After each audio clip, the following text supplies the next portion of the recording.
V Muralidhara പക്ഷത്തെ വെട്ടിനിർത്തി പുതിയ സംസ്ഥാന ഭാരവാഹികളെ പ്രഖ്യാപിച്ചതിന് പിന്നാലെ ബിജെപിയിൽ ഭിന്നത രൂക്ഷം.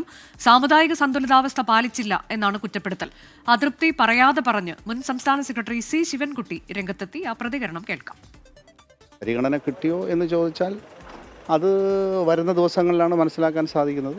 വ്യക്തിപരമായ വിഷമത്തെക്കുറിച്ചൊന്നും രാഷ്ട്രീയത്തിൽ പ്രസക്തിയില്ല. ഞങ്ങളെ സംബന്ധിച്ചിടത്തോളം ഞാൻ നേരത്തെ സൂചിപ്പിച്ചല്ലോ, സംഘടനാ പ്രവർത്തനങ്ങളുമായിട്ട് മുന്നോട്ട് പോകും. അതിന് എല്ലാവിധ പ്രതിസന്ധികളും ഫേസ് ചെയ്യണം എന്ന് തന്നെയാണ് മനസ്സിനകത്തുള്ളത്. പല സമയത്ത് പല ഘട്ടങ്ങൾ ഉണ്ടാവും. അതൊക്കെ ഫേസ് ചെയ്ത് പോവുക എന്നുള്ളത് ഒരു പ്രവർത്തകനെ സംബന്ധിച്ചിടത്തോളം പ്രധാനപ്പെട്ടതാണ്. അലക്സ് റാം മുഹമ്മദ് വിശദാംശങ്ങളുമായി. അലക്സ്, ഇത് പ്രവർത്തന മികവിന്റെ ഫലമായാണ് ഇത്തരത്തിലേക്ക് ഒരു പട്ടിക പുറത്തു വന്നത് എന്നതൊക്കെയാണ് പട്ടികയിൽ ഇടം നേടിയ മുതിർന്ന നേതാക്കൾ ഉൾപ്പെടെയുള്ള ചിലരുടെ പ്രതികരണം. ഇപ്പോൾ അതൃപ്തി അത് പരസ്യമായി തന്നെ ഒന്നൊന്നായി പുറത്തു വരികയാണോ? അനുജ, നിസ്സംശയം പറയാം, പ്രവർത്തന മികവിന്റെ അടിസ്ഥാനത്തിൽ, മെറിറ്റിന്റെ അടിസ്ഥാനത്തിലാണ് പുതിയ സംസ്ഥാന ഭാരവാഹികളെ തീരുമാനിച്ചതെന്ന് പുതിയ ജനറൽ സെക്രട്ടറിമാരടക്കം പറയുന്നുണ്ടെങ്കിലും ഈ പ്രതികരണം നടത്തിയത് ബിജെപിയുടെ സംസ്ഥാന സെക്രട്ടറി ആയിരുന്ന സി ശിവൻകുട്ടിയാണ്. സി ശിവൻകുട്ടിയുടെ പ്രവർത്തന മികവിന്റെ അടയാളമാണ് ഇന്ന് ബിജെപിയുടെ സംസ്ഥാന ആസ്ഥാന മന്ദിരം ഈ ഉയർന്നു നിൽക്കുന്നത്. ഈ സംസ്ഥാന ആസ്ഥാന മന്ദിരത്തിന്റെ കെട്ടിട നിർമ്മാണ ചെയർമാനായിരുന്നു, ആ കമ്മിറ്റിയുടെ ചെയർമാനായിരുന്നു ബിജെപിയുടെ സംസ്ഥാന സെക്രട്ടറി ആയിരുന്ന സി ശിവൻകുട്ടി. 9 വർഷക്കാലമാണ് അദ്ദേഹം ഈ ആസ്ഥാന മന്ദിരം നിർമ്മിക്കുന്നതിന് വേണ്ടി അദ്ദേഹം പെടാപ്പാട് വിട്ടത്. അത് മാത്രമല്ല, ഈ ജില്ലയിൽ പാർട്ടി കെട്ടിപ്പടുക്കുന്നതിനും അങ്ങേ ചുമതലകൾ വഹിച്ച നേതാവാണ് സി ശിവൻകുട്ടി.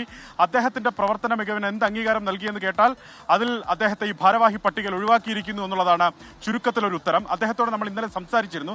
അതിൽ പ്രധാനപ്പെട്ട ഒരു കാര്യം നമ്മൾ അദ്ദേഹത്തോട് ചോദിച്ചു. അദ്ദേഹം ഇതുമായി ബന്ധപ്പെട്ട് തനിക്ക് പറയാൻ പറ്റുന്നതിന്, അതായത് ഒരു ഭാരവാഹി ആയിരുന്നതിന് ശേഷം ബിജെപി പോലൊരു കേഡർ പാർട്ടിയിൽ തനിക്ക് പറയാൻ പറ്റുന്നതിന്റെ അങ്ങേയറ്റം സി ശിവൻകുട്ടി പ്രതികരിച്ചിട്ടുണ്ട്. അദ്ദേഹം പറയുന്നത്, ആസ്ഥാന മന്ദിരത്തിന്റെ നിർമ്മാണത്തിന് ചുക്കാൻ പിടിച്ച നേതാവെന്ന നിലയിൽ പരിഗണന കിട്ടിയോ എന്ന ചോദ്യത്തിന് അദ്ദേഹം പറയുന്നത് അത് വരുന്ന ദിവസങ്ങളിലാണ് മനസ്സിലാക്കാൻ സാധിക്കുന്നതെന്ന് സി ശിവൻകുട്ടി വ്യക്തമാക്കുന്നു. താൻ വിദ്യാർത്ഥി കാലം മുതലേ സംഘടനാ പ്രവർത്തനത്തിൽ സജീവമായുള്ള ആളാണ്.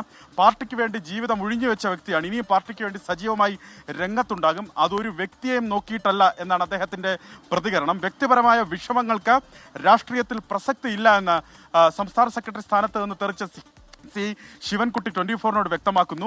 നിരവധി പ്രതിസന്ധികൾ തരണം ചെയ്താണ് പാർട്ടി പ്രവർത്തനവുമായി മുന്നോട്ട് പോകുന്നത്. പാർട്ടിക്ക് വേണ്ടി മുന്നോട്ട് പോകുന്നത് വ്യക്തികളെ നോക്കിയല്ല, അത് ആശയം മുൻനിർത്തിയാണെന്ന് അദ്ദേഹം നമ്മളോട് പറഞ്ഞു. തൻ്റെ പേര് ഇതിൽ അടയാളപ്പെടുത്തണോ, അതായത് ഈ ആസ്ഥാന മന്ദിരം നിർമ്മിക്കുന്നതുമായി ബന്ധപ്പെട്ട് തൻ്റെ പേര് എവിടെയെങ്കിലും അടയാളപ്പെടുത്തണോ എന്നൊക്കെ തീരുമാനിക്കേണ്ടത് പാർട്ടിയാണ്. വ്യക്തികൾക്ക് യാതൊരു വിധത്തിലും പ്രാധാന്യം ഒരു പരിധിക്കപ്പുറം ലഭിക്കില്ല ബിജെപിയിൽ എന്ന് അദ്ദേഹം പറയുന്നുണ്ട്.